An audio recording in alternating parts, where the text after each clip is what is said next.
On today's episode of the Unveil podcast, I have a conversation with Will Rezin. Will is a mystic, philosopher, somatic coach and trainer, and trauma integration specialist who guides individuals on the often mystical and winding journey of waking up to their own aliveness. And I am one of those lucky individuals. Will integrates 21 years of inner work, esoteric inquiry, and cultural research with 13 years of professional experience in the healing arts. Everything Will does supports his personal mission to end human suffering and his professional mission to bring trauma-informed care into the mainstream so that it can be available to everyone who needs it without stigma or exclusion. And as I said, Will is my coach, and we get into a bit of the work that he's doing with me in this episode. We discuss a few of the shared thematics within our histories, and Will shares about his past experience and what led him to doing the work that he does today. We talk about the nature of trauma-informed containers and what it means truly to be trauma-informed. We also discuss the phrase "everything is welcome" and what it truly can mean. We discuss whether reliving things is really re-traumatizing and the danger of being re-traumatized in the pursuit of healing. We talk about what's necessary to heal from a traumatic experience in the past and what it truly means to have the lingering impacts of trauma live out in the now. And we talk about Will's big mission to end trauma. Long-term listeners of the Unveil podcast will listen to this and completely understand why I chose Will to be my coach, and I hope you enjoy listening to him share his wisdom with us on the Unveil podcast. So, welcome to the Unveil podcast, Will Rezin. Thank you, Victoria. It's nice to be here. I started this by saying I'm kind of nervous. Mm-hmm. And what was your response to that, Will? Well, we could do a little something, a little somatic something. Yeah. And so I stopped him and said, can we record it for the podcast? Because I'd love for our listeners to experience your magic before we talk a bit more about it. Sounds good. Let's do that. So even just in this moment, let's notice where we are. Right? We can notice you and I are in my living room. Mm. We've got technology all around us. We do. It's impressive. Yes. And we're sitting on this couch. It's a faux leather couch. Mm. I am reaching down and I'm putting my hand on it. I'm noticing the texture of it. If you do the same, can you notice that the temperature is different than the temperature of your body, right? So it's a little cooler. Mm. And there's a smoothness to the texture of the couch. Mm. Mm-hmm. Yeah. And then if you look around, you'll notice that there's some flowers. There are plants, but there are other things that may catch your attention too. Mm. Yeah, so I notice the light and your lovely light stand over there, mm-hmm. and the trailing plants and foliage. Uh-huh. Yeah, and the lights. There's a lot of lights. There are a lot of lights, yeah. Mm. Yep.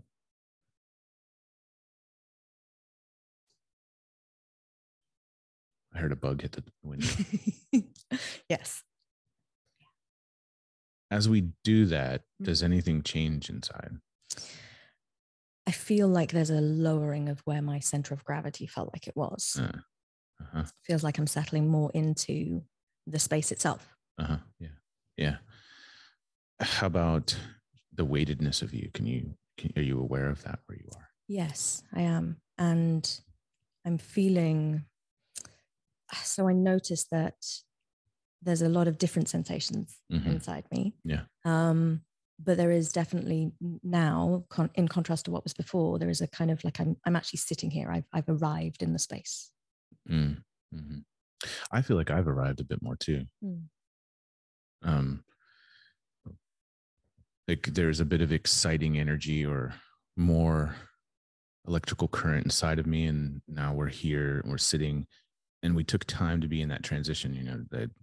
Pressing go on the recordings and doing the things of the technology, but now we're really here. We've arrived. We're on the couch. Mm-hmm. We're about to begin. Yes.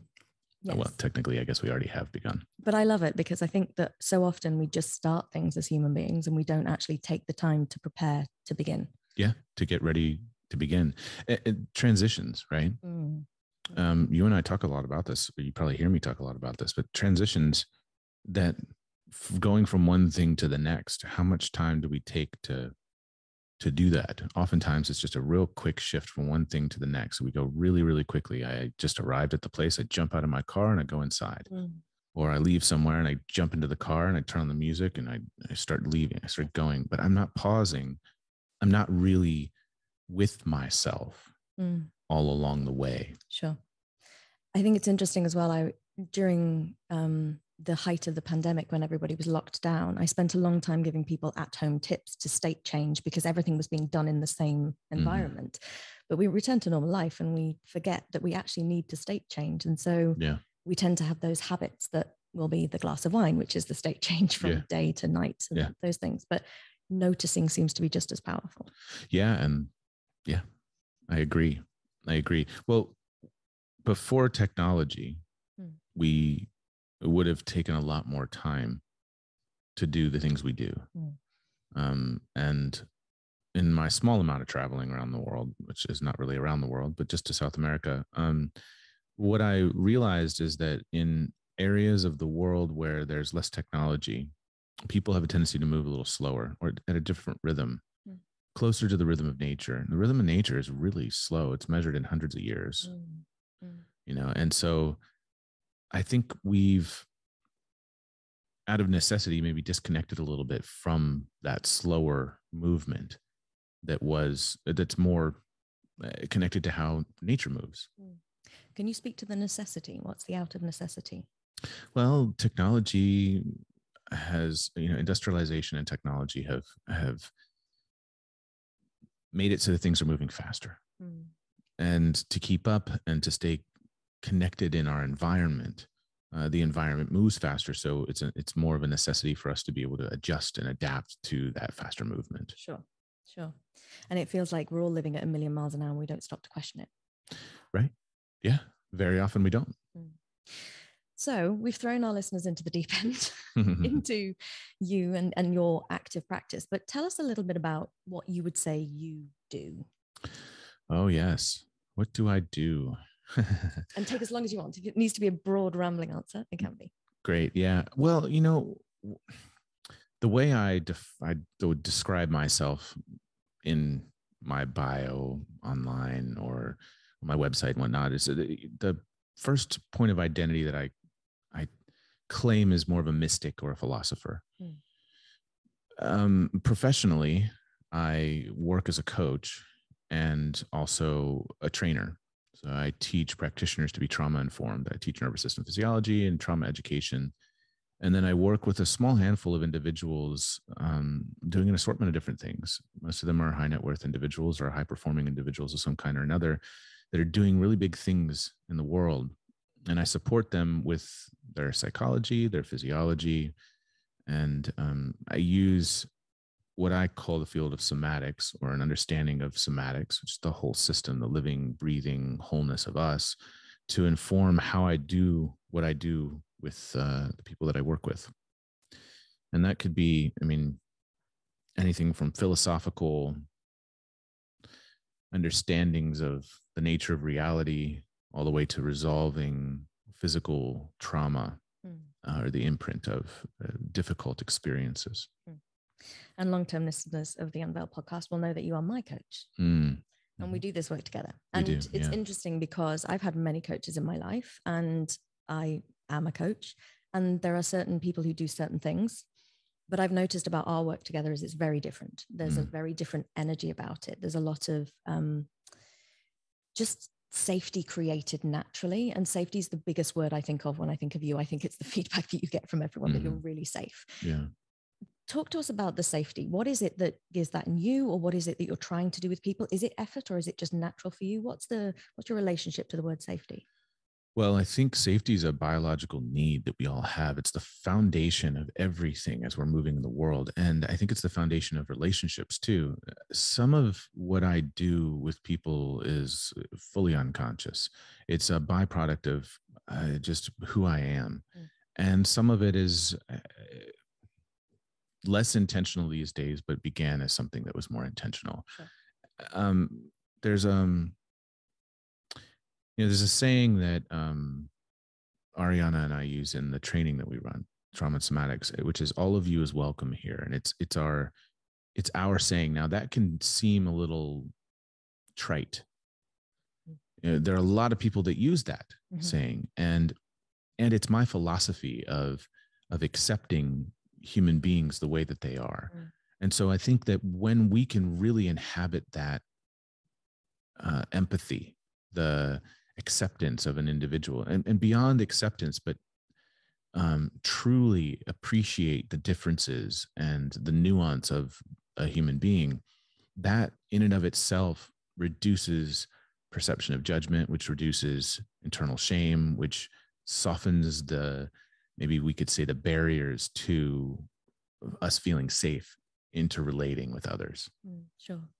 The word that I think of when I think of you and Ariana, who we will tag in the show notes and all those sorts of things, is veneration. And it's because I feel when I'm in your presence or in the trauma and somatics training, which I'm also a part of, there is this sense that it's not just everything is welcome, but everything is honored. It's a real honoring of the entirety of the human being, however they show up. Yeah. I'd say yes, that is how we orient to things. And some of that comes from understanding how a human being functions. Sure. You know, there's I can explain almost any behavior these days as being intelligent. And in fact, the best option for an individual.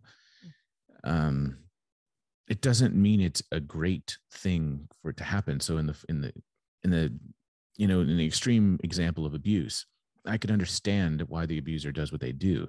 It doesn't mean that I believe that it's okay, right? But all of us are behaving in ways that are intelligent for our specific organism and in the way that it's developed across time.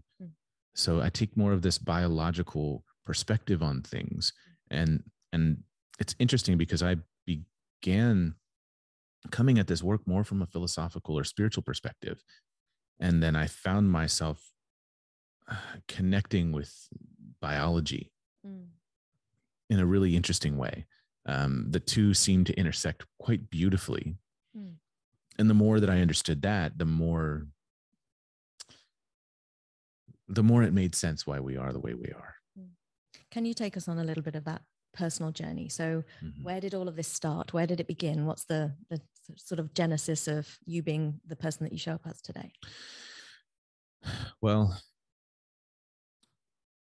my mother was an art teacher when I was a child, and she encouraged creativity and imagination in life with me. And my father did too. They both really nurtured and encouraged imagination, play, and my curiosity has,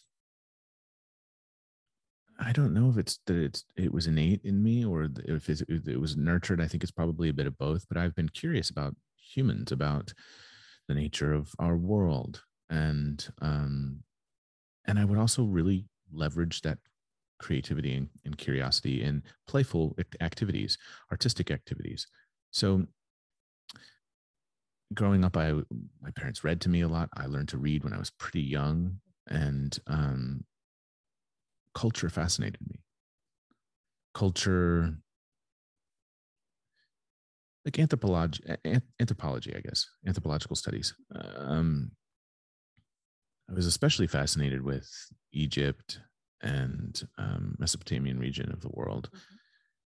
And I remember identifying with these stories about these people who, God, I don't know, lived hundreds of years ago, but there's this archetypal male in these stories, almost like the Count of Monte Cristo might be an example of this, of a version of this, where someone has mentorship from somebody else, private education and tutoring and an assortment, a variety of different things that helps them to become well-rounded. There are a lot of stories about magicians or mystics that go out and they study and they learn with a teacher and they immerse themselves in these studies, and they come out of that with this deep understanding of the nature of reality, I guess we might say now. I wouldn't have said it back then right. like that. And so this was the archetype of my daydreams, of what I'm imagined my life could have been, or what I wanted it to be, but it wasn't necessarily that. So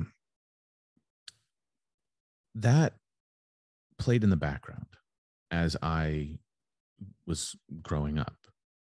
Now, during my teenage years, I experienced a lot of difficulty, a lot of trauma, a lot of harder than normal circumstances. And that led me to, again, question religion, the nature of reality, relationship dynamics, family structures, social systems, and things like that.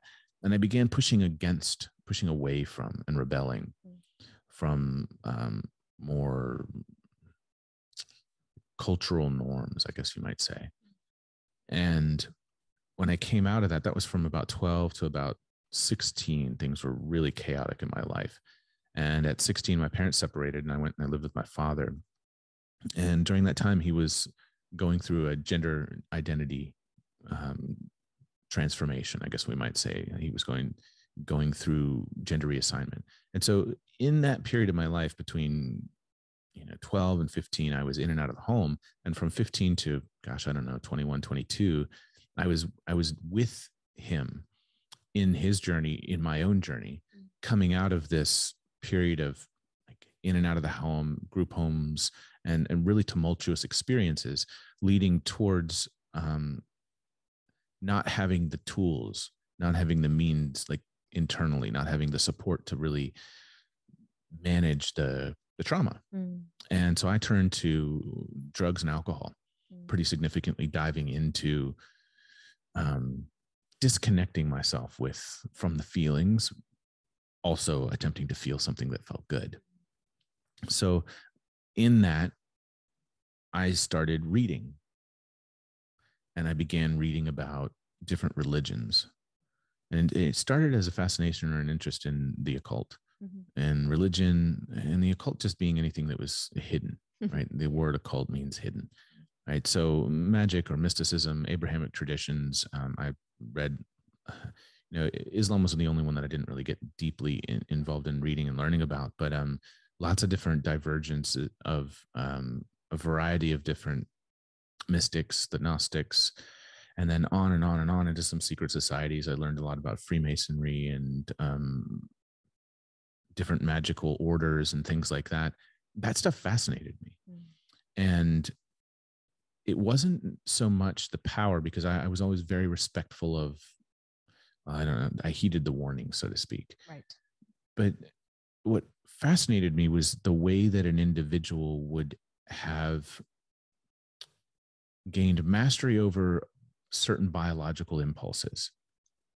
And there was this, it's something that I find interesting in the initiates. We see a similar kind of behavior where they have more, what seems to be, now I'm projecting an image here entirely. I don't know that this is true at all, but the image that I projected was that they had greater emotional regulation, higher intelligence, greater ability to interact with humans and develop relationships with them. And as a result, that helped them to cultivate success. It helped them to cultivate understanding of their natural and social environments. So again, that's my projected assumption, which is the thing that I wanted to create for myself, right? So the more I learned, the more I was interested in learning. And I'm one of those kinds of people where I'll start to learn something and I'll read a book, and then the author will mention 3 authors, and I'll go buy those 3 books, or I'll go get those 3 books and I'll read those 3 books, and they'll mention an author, and I'll just keep going on and on and on it goes. And I did that with magic and mysticism. And so I read some really ancient scrolls and whatnot. And it was very interesting stuff. But I think fundamentally, as I've gotten more into the biology of our nervous system, physiology, psychology, and a variety of these different things, what I'm finding is that it all comes down to similar kinds of things. These people will abstain from certain sensory input, which helps them to become more self-aware, more aware of their own bodies. Then they'll come out of this period of time where they're withdrawn and they have these ahas. We call them enlightened, and it seems to be a similar pathway there for so many authors and so many people. And I wanted that for myself. I wanted that experience. So I began I didn't really turn towards it until I was much older, but I experimented extensively with psychedelics. And in my psychedelic experimentation, I was also experimenting with forms of meditation and things like that. Now, in the beginning, I was really running away from myself, but with psychedelics, with LSD especially, you can't run away from yourself. You're stuck with yourself. And it just heightens our awareness of ourselves. And so I did a lot of analytical processing of my experience. Now, that still hadn't connected me to my body, my physical form. What I wanted was to almost dissolve into the next dimension. Mm-hmm. And this is early 2000s. And I'm like, I'm going to vibrate out of this existence and into the next. And it's going to be so much better. Yeah. And so in that, I eventually came into contact with some mentors, some teachers, and they were the first step towards connecting with my body. Now, there's a whole period of my life where I was just kind of bouncing around doing this or doing that. I didn't have a formal job. I had lots of different jobs that I would do for short periods of time, but I didn't have anything long-term for quite a while. But the thing that I was consistent with was playing music and recording. And it was just a hobby. It wasn't something I became masterful at, but it was something that I really enjoyed. And that led to me working as a sound engineer. It led to me working with theater companies and opera companies. And while I was doing that, I met these mentors. Their names are Linda and Michael Brady, and they are astrologers. And so what they practice is karmic astrology. And in this work with them, I spent about 2.5 years working pretty intensively with them. And I lived with them for 45 days. And that was a crash course in learning astrology. It was every single day. It was 8 to 10 hours of just immersive learning. Michael loves Milton Erickson's work. And so I learned a lot of Ericksonian hypnosis techniques, past life regression, hypnosis, hypnotic regression, and whatnot. And Linda's more Jungian leaning. So I learned a lot of the archetypal language and symbolism and how that associates with different things, environment, plants, people, shapes, colors, all those things. And in the midst of it, Michael would say, well, what are you feeling? He's like, there are 5. He boiled down emotions to 5: mad, sad, glad, scared, and ashamed, right? It's those 5 dominants. And he's like, well, what are you feeling? I'm like, well, I don't know. I think I feel. And I would say, I think I feel. And that was my response for quite some time. I think I feel. And he'd say, well, you can't think you feel. Yeah. He'd say, well, where is it in your body? And so that was the beginning of me identifying a feeling in my body. Right. And I have more complex language for describing these things now. But at the time it was, I'm feeling so and such in my body. Where is it? If it had a voice, could it speak? Right. So can we create personification for the emotion and whatnot? And that just changed me. I realized I was disconnected from my body. I was just living intellectually. And my mind is great. It works really well. I know that's something it's a gift of my anatomy, and I was so disconnected. I smoked for 17.5 years. I drank alcohol to extremes. And I was 100 pounds heavier. Well, not 100 pounds now, but I lost 100 pounds in total. I was about 80 pounds heavier than I am right now.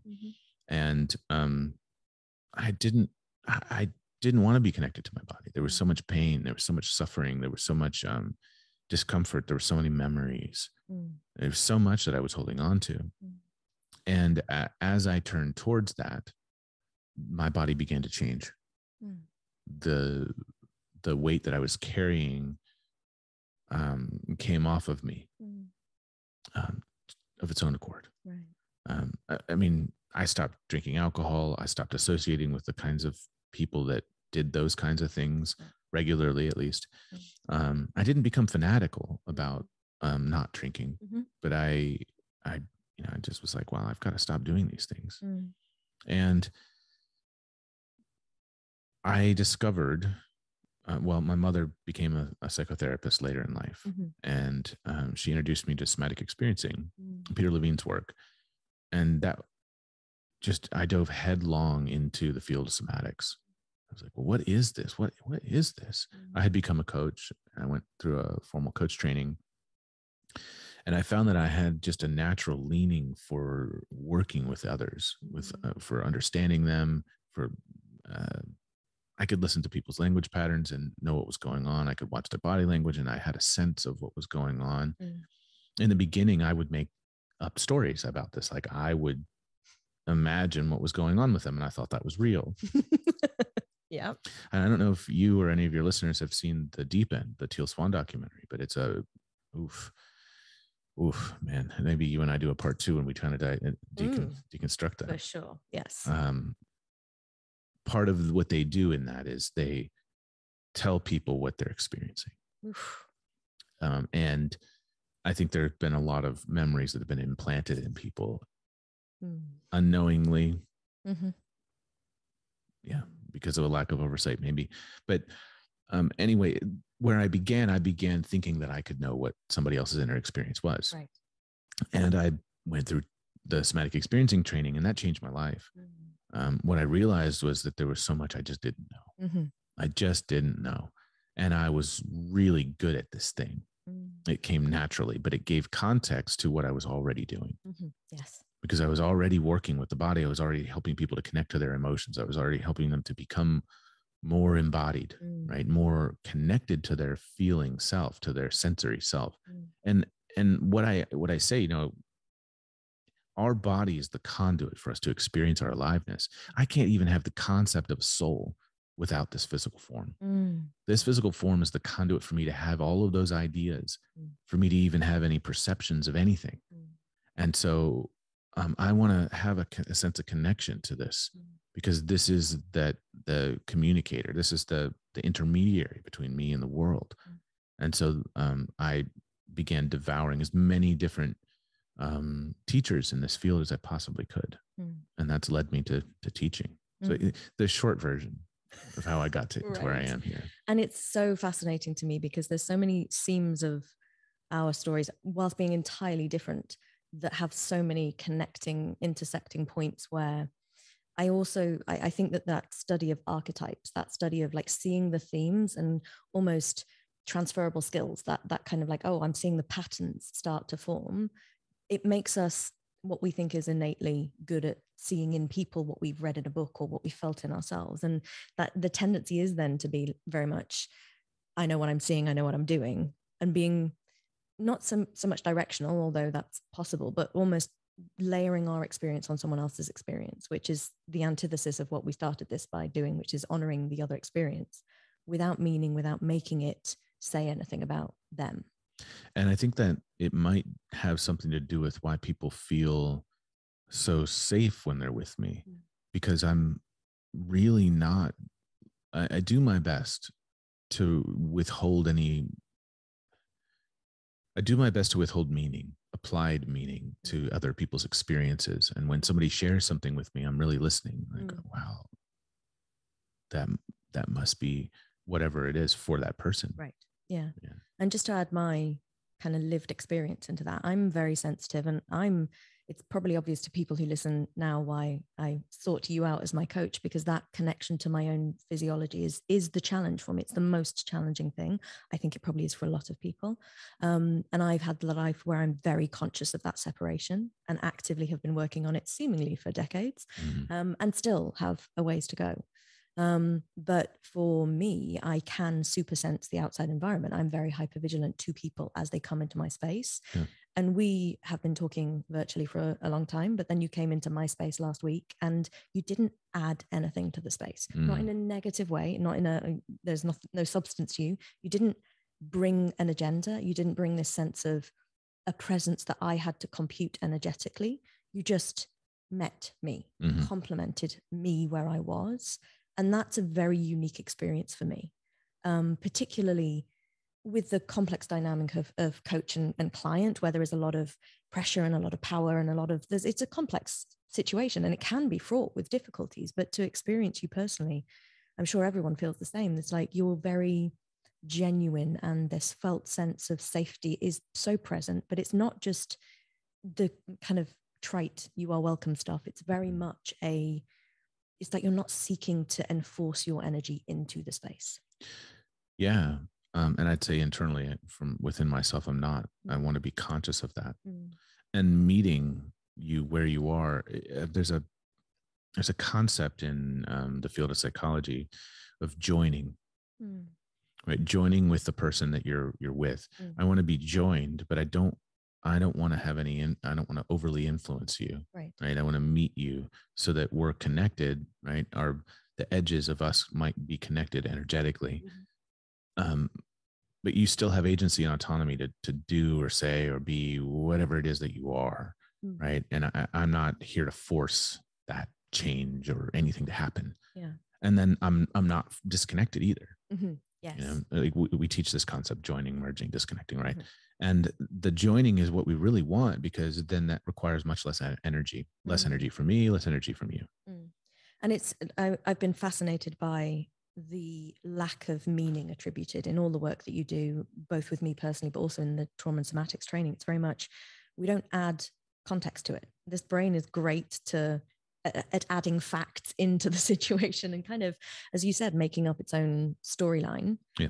But the observational stuff, if people want an example of this, wind back to the beginning of this podcast, where we weren't making the leather feel mean anything. It was just slightly cooler. And we weren't making what we noticed say anything about us. It was just what was visible. And I feel very strongly that there is a misunderstanding in the coaching world of active coaching as opposed to this meeting. I wouldn't necessarily call it passive, because it's not that nothing's happening. It's just, it's human. It's not kind of motivational. Yeah. And that can be very motivating, right? Because I'm not attempting to force you to do something. You're discovering what it is you want to do.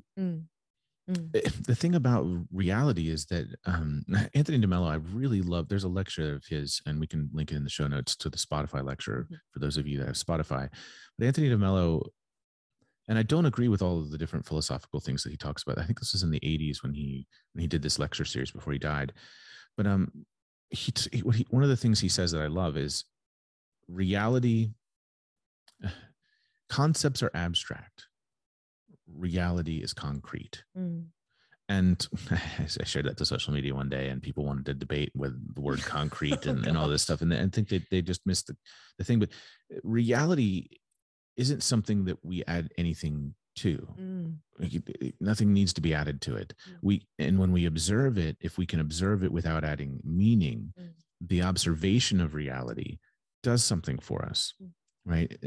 I can simply be here and notice the things that I notice. There's no reason why I'm noticing them. It's just to notice them, right? And that is what is. It's not what I think about what is, right? I'm simply here. And there's something special about that. The mystics talk about this. The Eastern mystics they have whole systems built around being with what is. Be here now. Be here now, right? Ram Dass talks about this, right? Yeah, I mean, and being here. Like people will meditate. Oh, I've got to quiet my mind and I got to stop my thoughts from thinking. Well, how does one stop our thoughts from thinking themselves, right? The thoughts think themselves. It's not as though I'm the one that's doing the thinking. They just seem to come and go. But being here doesn't require analyzing and thinking, right? It's not that I stop the thought. It's that I allow the thought to fade away when I'm really with what is. The thoughts don't need to be here. Can I look at a tree and take in the shapes and the colors without naming them? This is an exercise that I'll practice sometimes. I'll sit on my porch and I'll look out the window and I'll take in the outside world, and I'll see if I can just let it wash through me without adding labels. DeMello in this lecture, he makes this analogy. He says, the first time a child sees a bird, a little flying, fluffy creature, not even a bird, just a flying, fluffy creature, and somebody says sparrow, sparrow, the bird will never, ever see that flying, fluffy creature again, because next time they'll say, oh, I know what that is. Sparrow, that's a sparrow, right? When we catalog reality, we can lose connection to the wonder of what is, right? Our wonderment with it. And so that's why I began with this connection to creativity, this connection to wonderment, imagination. And I think that's often nurtured out of us. For sure. Right. And being in that state of wonder. Now, don't get me wrong. I'm not wandering through the world stoned all the time, just like, oh, high on life. Wow. Right. And Ram Dass talks about this. He's like, I just wanted to be high. Even after I stopped smoking weed, doing drugs. Like, I just wanted to be high. I'm using, meditation to get high. Right. But it's not that. It's, I move in and out of these states. Sure. Right. Yeah. And I do my best to return to that, which helps me to find more of this neutralized point of connection when I'm with people. And it's so fascinating because when I think of this, I think in my kind of human design lens where I use human design to get people out of their minds back into the body. It's just a more modern system of ancient philosophies, but it actually maps some of the transformations. And the 60-second gate of the I Ching or human design or whatever is all about language. And it is that development of language, which actually crystallizes us into having a neocortex, having the ability to self-reflect, having that conscious ability to catalog, which makes us human, but it also detracts us away from that more reptilian and the kind of more ancient physiological. And it doesn't disappear just because we're up there in the language hemispheres. Right, and I feel like that is, I think being a human is really complicated because we have all of these things going on. And being here seems like the easiest thing. And it's actually the hardest, I think. I think it can be, at least at this point in our lives. Those of us in the industrialized world. Right. And to your point, when we're analyzing, when we're in our minds, it's not that we're disconnected from our bodies. It's that we lack awareness. Right. Yeah. Right. And this whole lecture series that DeMello did, there's a book called Awareness by Anthony DeMello, which is essentially the transcript of the lecture. But that's his whole point. It's awareness. Awareness is how he begins. It's like that is the essence of all of this. And it's a lack of awareness that leads to most of everything. And so what leads to the lack of awareness would be my question. I think it's our conditioning. And this leads towards, the foundation that I've created, which we're in the beginning of the creation of it right now, which is the mission is to end trauma. And we believe that trauma is a lack of awareness. I mean, it stems from a lack of awareness. In the process of our domestication, our conditioning, by our parents and their parents and their parents, and, by culture and whatnot, we learn how to disconnect from our feeling self, how to distrust our experiences, and how to stop things from happening. Yes. How to inhibit our most natural responses. Some of this is useful, right? Self-regulation is a really useful tool. We want to learn self-regulation. Self-control versus self-regulation are different things. Right. Now, when I'm asserting control over my responses, well, it's great that I can do that when I'm out in public. I'm not like raging. It's so good, right? But when I need to be able to express this, like the energy that builds in my body, and I withhold that gets, that requires extra energy. And I think I'd be really interested in you sharing with our listeners all about trauma in and of itself. From any perspective that you want to take it. Our regular listeners will be very familiar with trauma, but I'd love for you to speak to trauma through the lens of someone who's had their own personal traumas, as you shared today, but also this education from so many different fields and finding the foundation in the biology. What is happening within trauma?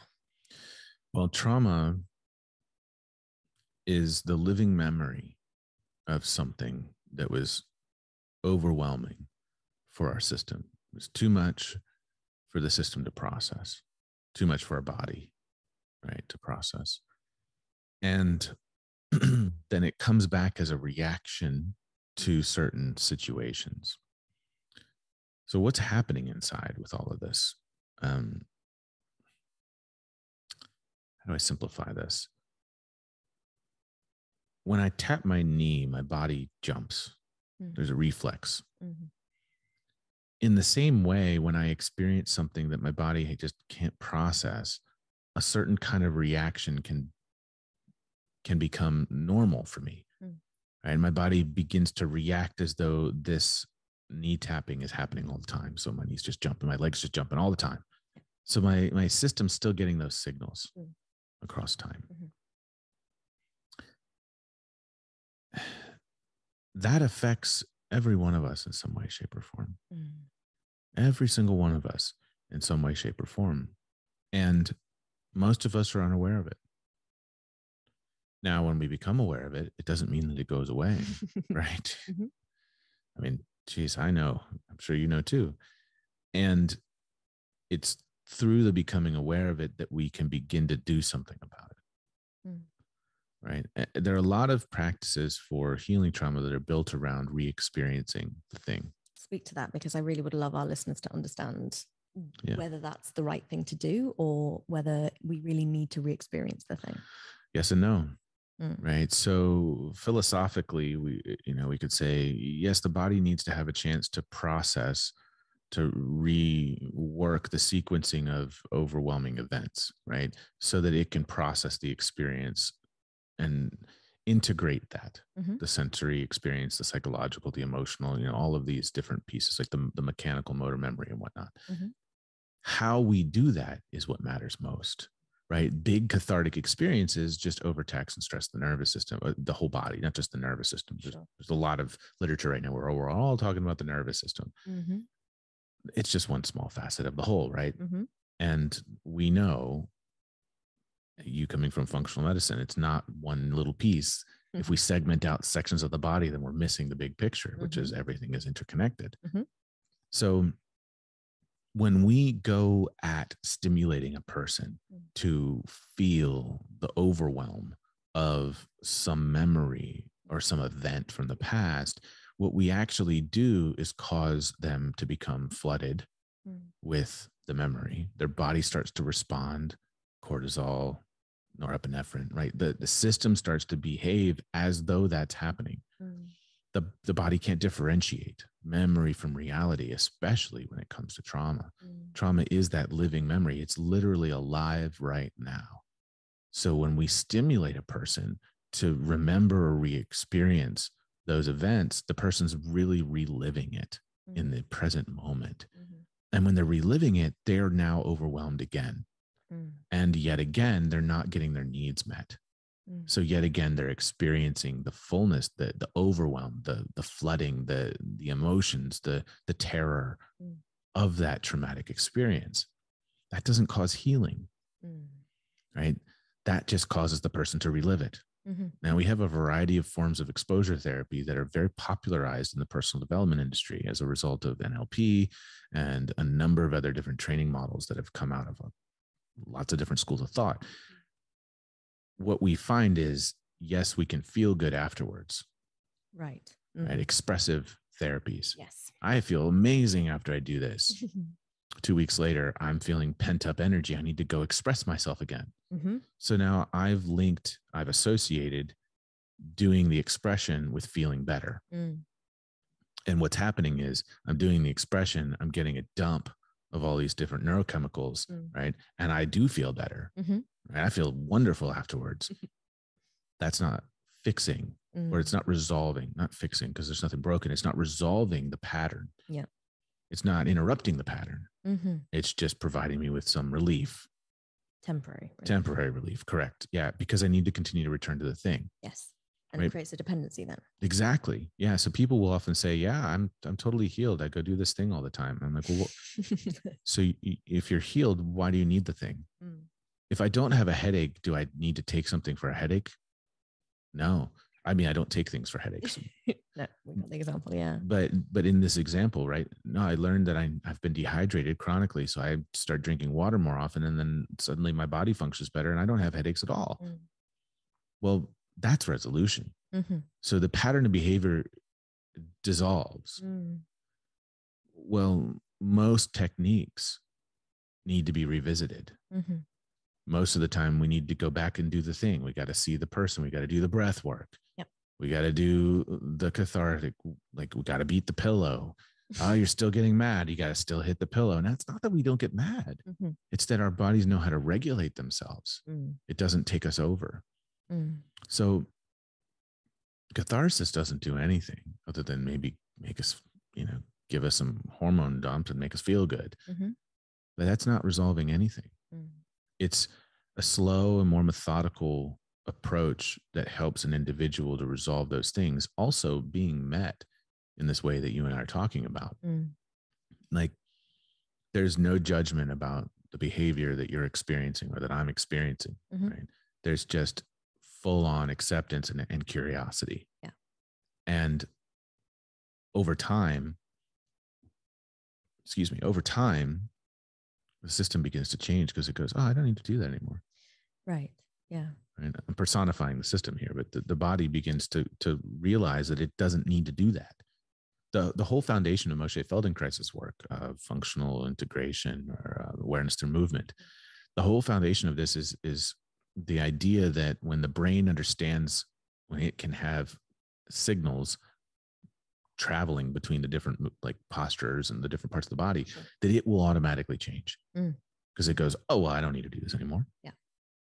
I know a better way, and it discovers a better way. And the whole process of confusing the body, confusion leads to the brain learning new things. Right.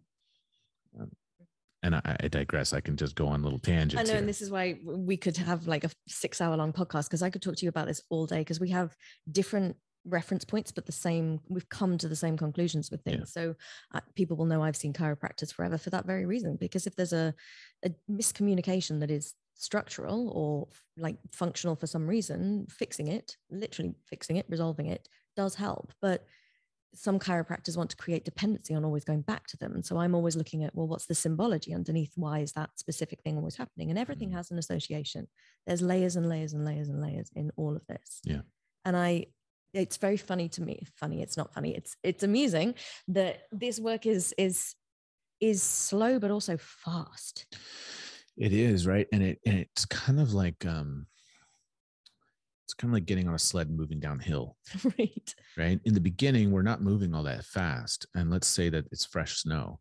So at the very beginning, we're really not moving that fast. We're kind of like carving a little pathway with the sled, but as we pick up speed, it just seems to go faster and faster and faster. In this analogy, it's a human being. Right. In the beginning, it's like, what the fuck? We're not doing anything. What is happening here? It's just like, it's all mucky and weird. And then we turn around and we're like, oh my God, look at how far holy. Yeah. Yeah. In terms of just responding to life differently as well. And I've noticed that personally. It's like I had a really rough week a couple of weeks ago, and I know how I handle rough weeks. And I turned around at the end of it and was like, what on earth did who am I? Yeah. Because I just moved through it entirely differently, because my nervous system had the experience of not needing to do the pattern that I've always needed to do. And for me, that's very ingrained, and it's been a long process. But just working with you, and like we talk about so much in our sessions, none of which has to do with, well, technically, none of which has to do with like talking about my trauma or talking about my past or anything. We could be talking about anything, but it's like my nervous system is having a different lived experience of humanness and human connection. Yep. And that in and of itself is as healing as you doing a technique on me or anything like that. Yeah, it's less about the intervention. It's more about the connection. And the more I get into these relational models, the more I realize that that's actually the case.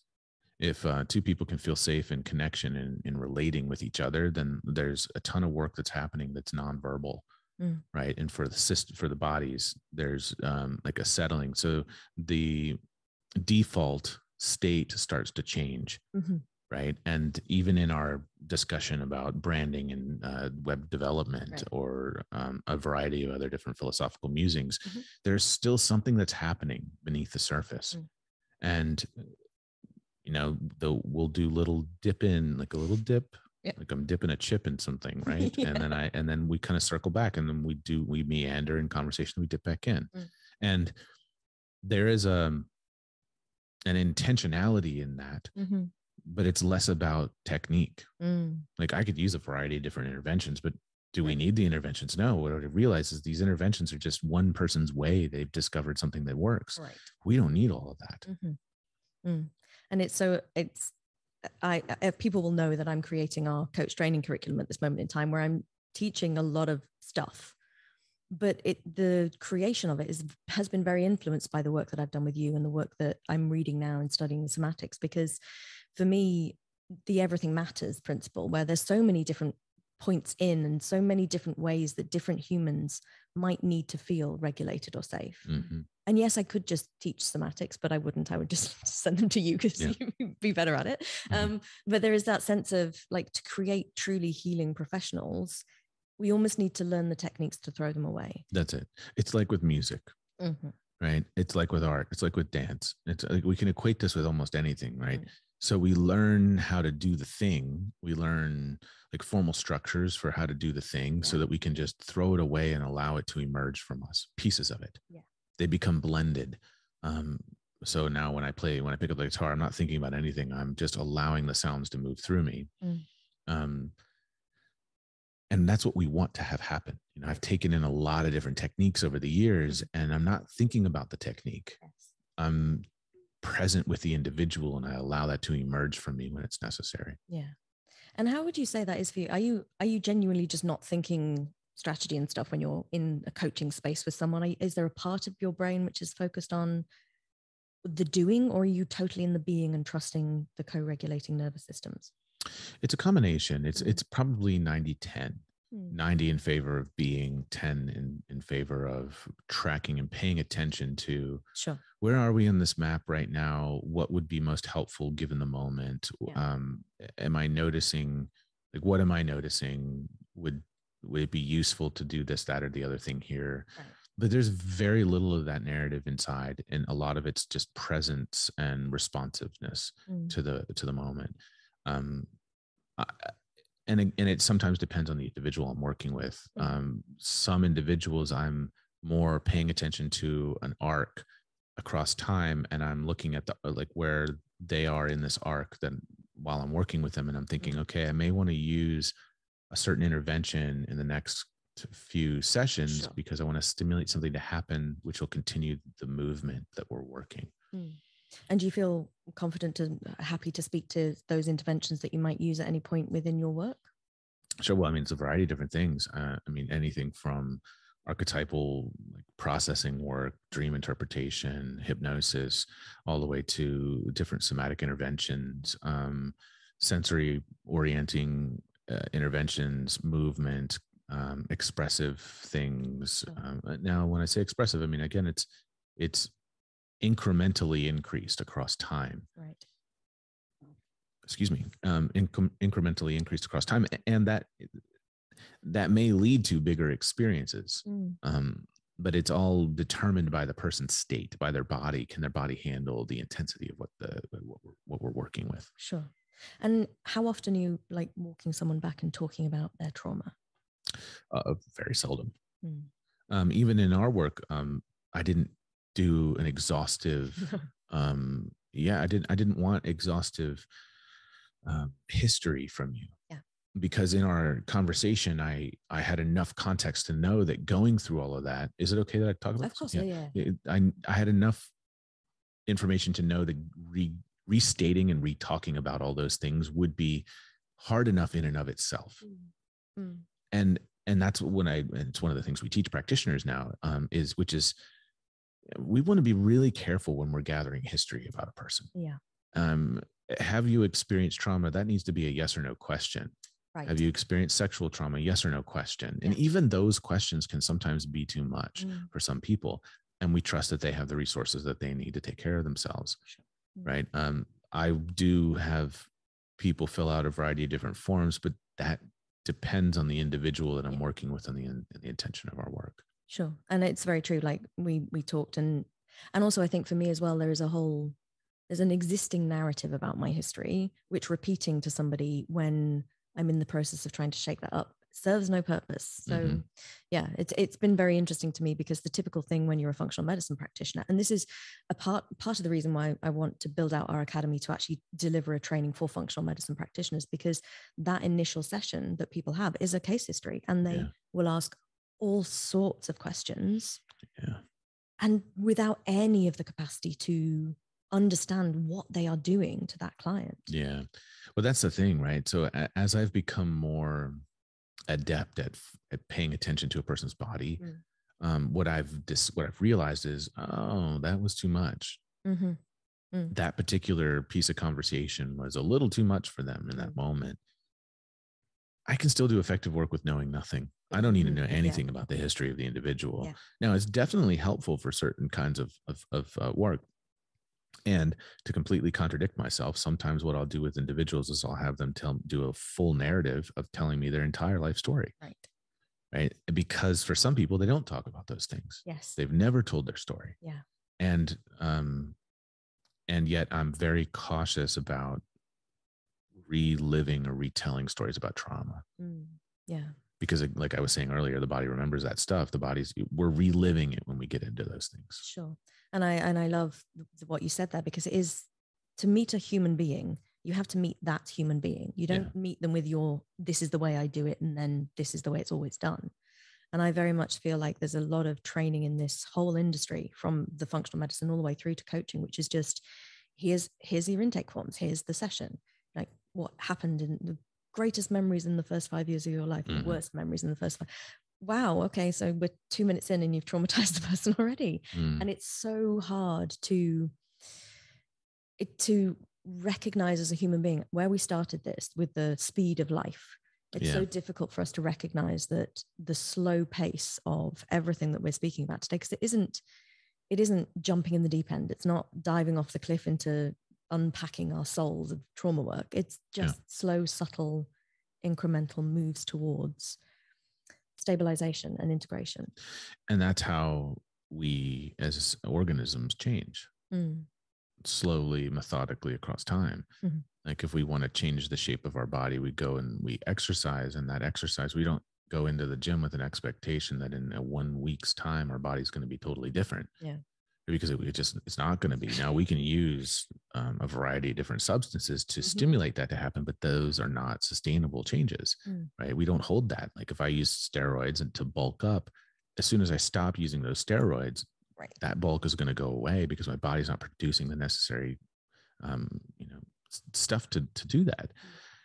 And there's a nuance I want to make, or a distinction I want to make. Reliving things may not be re-traumatizing. It may be triggering, right? But the re-traumatization is going to happen in is this so intense that I can't be with it? Right? So it's nuanced.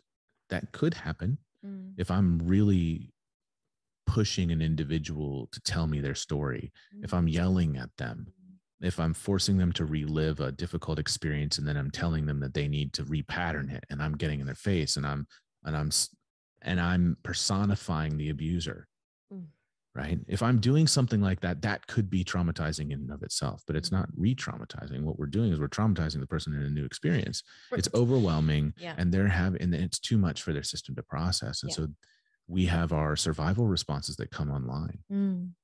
And we disconnect from ourselves because it's too much. Sure. And there are a lot of therapies and personal development seminars, and there are a lot of people that practice this kind of work. And as I've learned and grown as a practitioner, what I've come to understand is that is actually doing the opposite of helping the individual. It's causing harm. And I wish more people understood that. I think you and I are very aligned on that topic. Yeah. As someone who has an extensive history with your psychedelics experiences and all those sorts of things, where do you sit on that? Because it's the one thing that seems to be, it's one of the things which seems to be growing so fast in popularity in places that are so unregulated. And I'm just interested as to your thoughts as to where it fits in this landscape, if at all. Yeah, it was it was a huge part of my own personal journey, and it wasn't the thing that helped me to heal. So where I sit on that nowadays is there are many other options of things that I encourage people to do before they go towards psychedelics. Are psychedelics bad? Absolutely not. But they're not for everyone all the time. And that's the distinction that I like to make. It's not for everyone. It's not all the time. And psychedelics are not the answer. They may become the catalyst that opens the possibility of somebody creating new patterns, but the psychedelic itself is not the thing that does it. Just like a drug is not the thing that helps the body to heal. Right. The drug might provide the body with enough relief that it can heal itself, but the drug is not the thing that's doing that, the healing, right? And the psychedelic is not the thing that's causing the healing. People will become fanatical about this kind of stuff, and they think that that's what's going to cause the healing. It's not. Now, a forced state change under the right conditions can support somebody to come out of depression. And the research around MDMA is just unbelievable. Now, that doesn't mean that recreationally using MDMA or going to a journey with your friends and getting into a cuddle puddle is going to heal your trauma. That's not what does it. It's not the drug that does it. It's all of the conditions that are set up around the experience that lead to the healing. The drug is one of the components of it.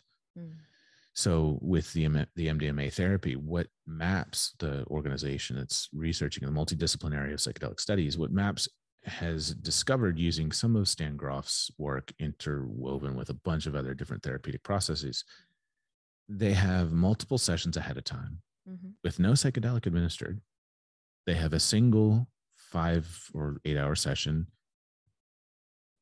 administered. The individual stays the night.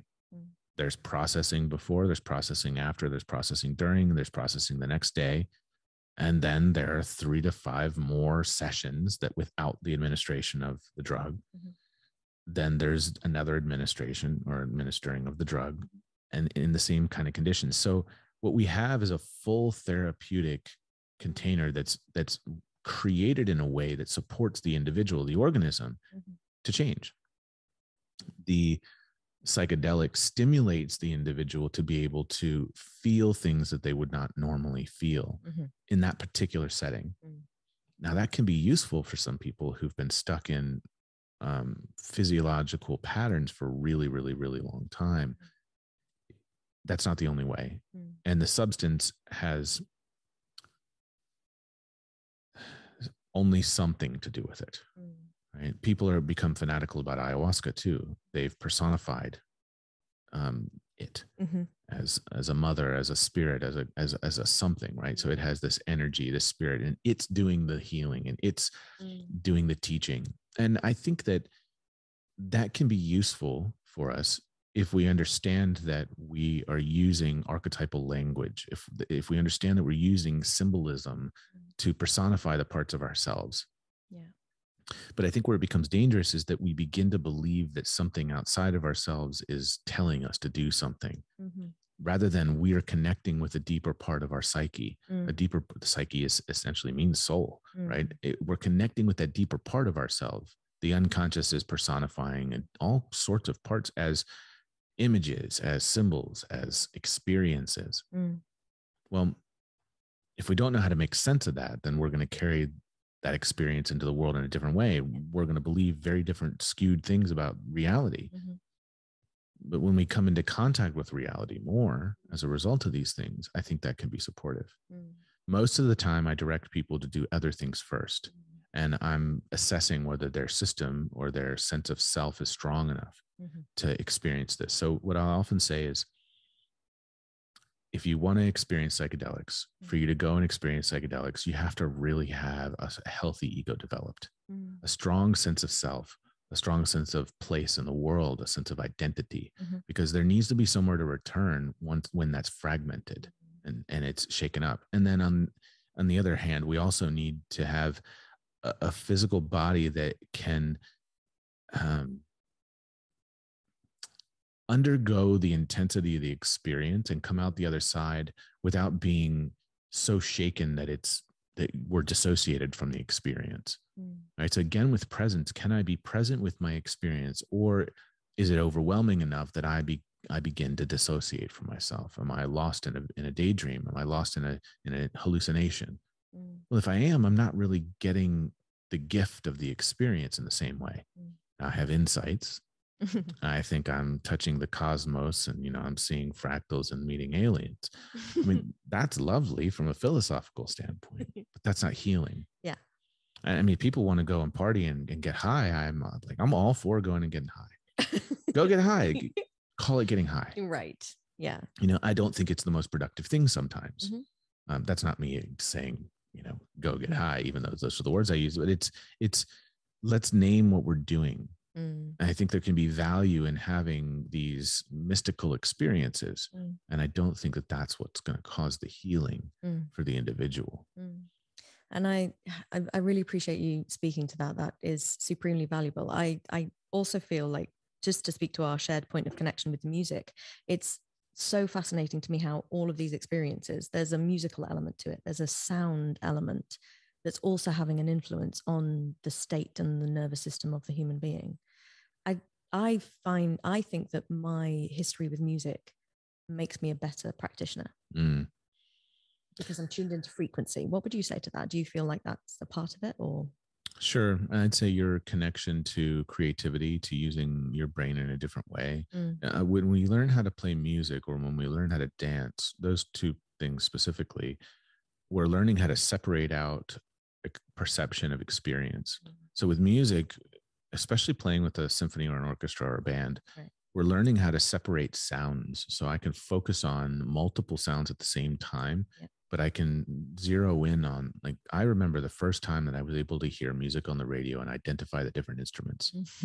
And it blew me away. I was like, what? All of this is happening? And I've never heard music the same. I can't hear a song and only hear the song. Yeah. Right. I don't hear the whole anymore. I hear all the parts communicating with each other. There's a conversation going on between the instruments, and holding reality is, I say holding reality, but working in this field with an individual means I can hold the complexities of conflicting or paradoxical things, paradoxical parts of the person, paradoxical behaviors, right? Paradoxical beliefs, right? And it all kind of is able to be held. And then I can be creative. Because with music, we're creating something. I think it's, similar with art, but kind of coming back to sound frequency, which is part of the question. When we experience trauma, when we have events that are too much, that linger on, especially shocking events, things that affect fetal development too, what happens is that our body starts to process sensory input differently. Auditory and visual sensory input are two forms of that. And let's just kind of talk about auditory for a second. So when the auditory processing system is taking in that information, there's a variety of different sound frequencies that come through the vestibular, right? The inner ear bone. Well, when it's vibrating, it picks up the vibrations, right? And it translates that information to the brain.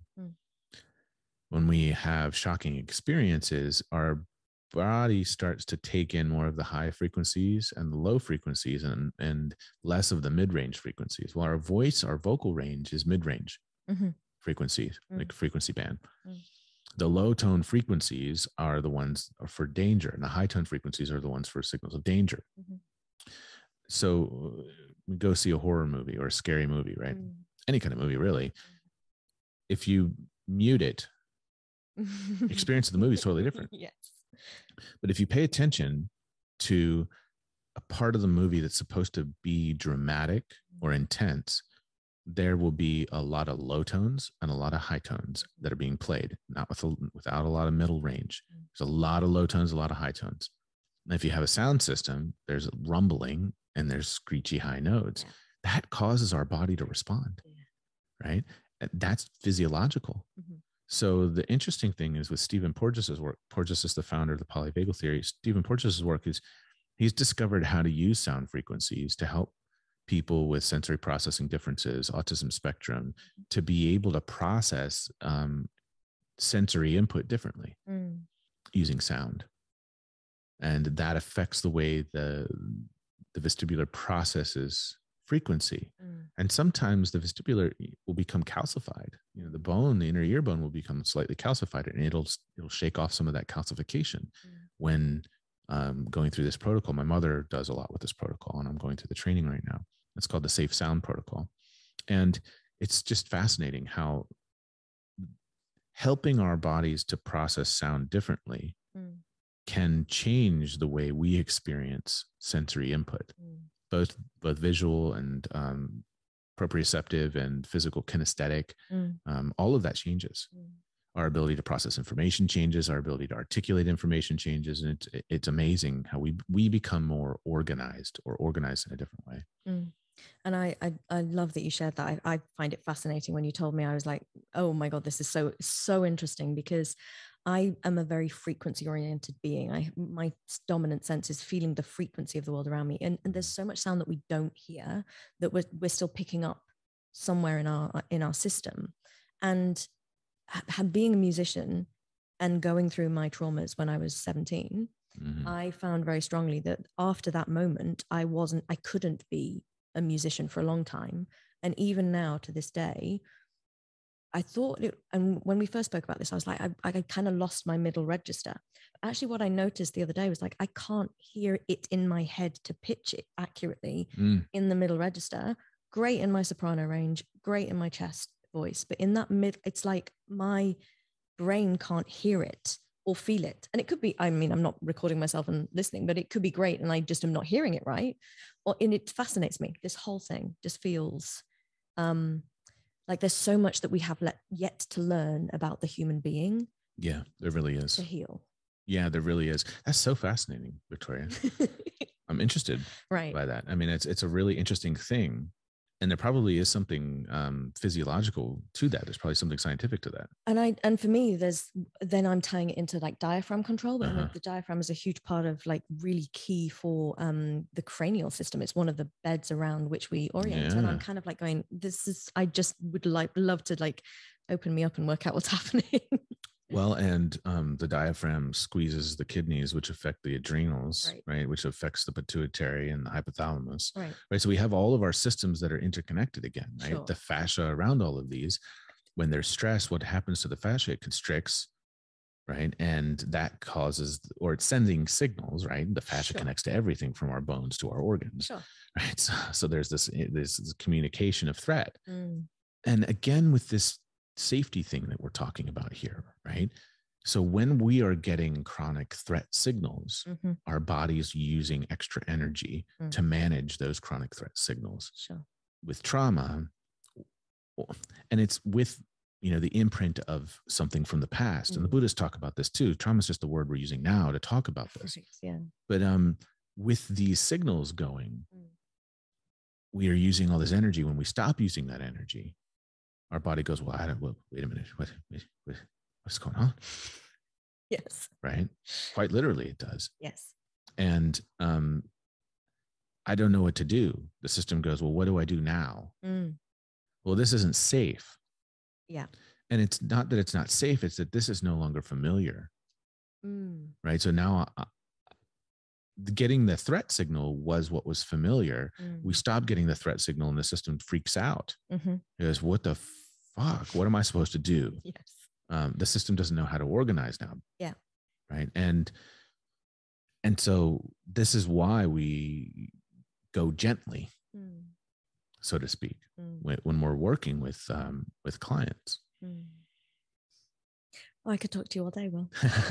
Like we need to like fix trauma, like we need to heal trauma, and then we need to just speak to how long you think that's going to take as well, because I know the answer to this question, but just to be really clear to our listeners. Yeah, well, the mission of the foundation that I started is to end trauma forever for humanity. There are a lot of organizations that are focused on treating the symptoms.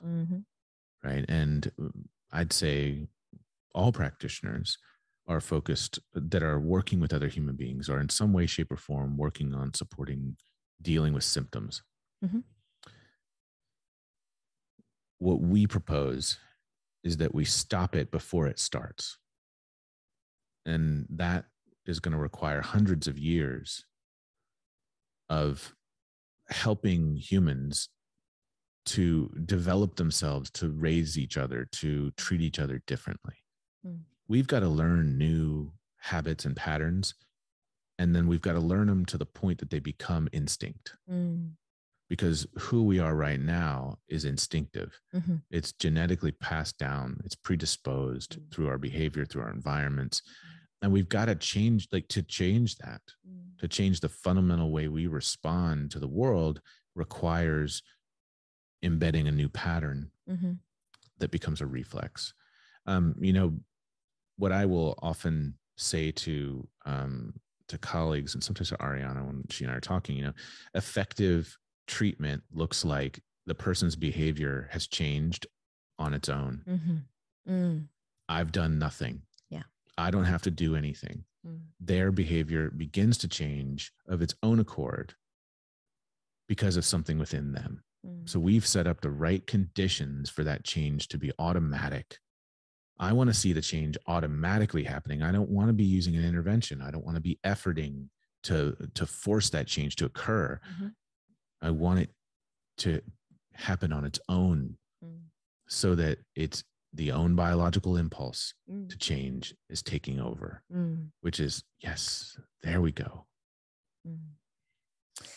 Oh, it's been so lovely to spend time with you, Will. Thank you so much. I'm sure there will be part 2 and 3 and 4 if I can beg more time from you. I would love that. Yeah. I would love that. Where can our listeners find you? What would you like to direct them to from your suite of things that you do, which is not inconsiderable?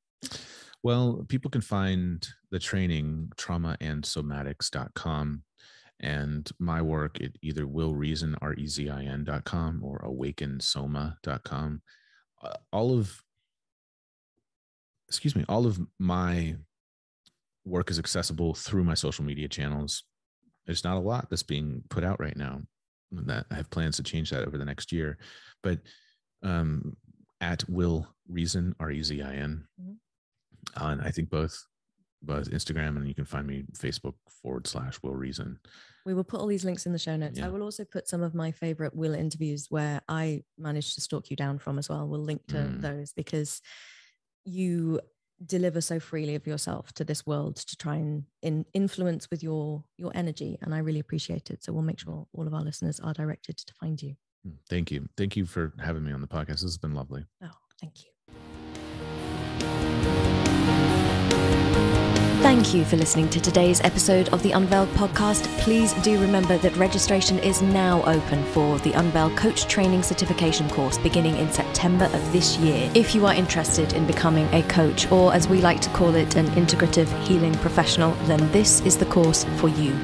A good bit of coach training mixed with human design and human physiology, and lots of information about being in business as a trauma-aware coach. All of the details can now be found at unveilacademy.com/launch.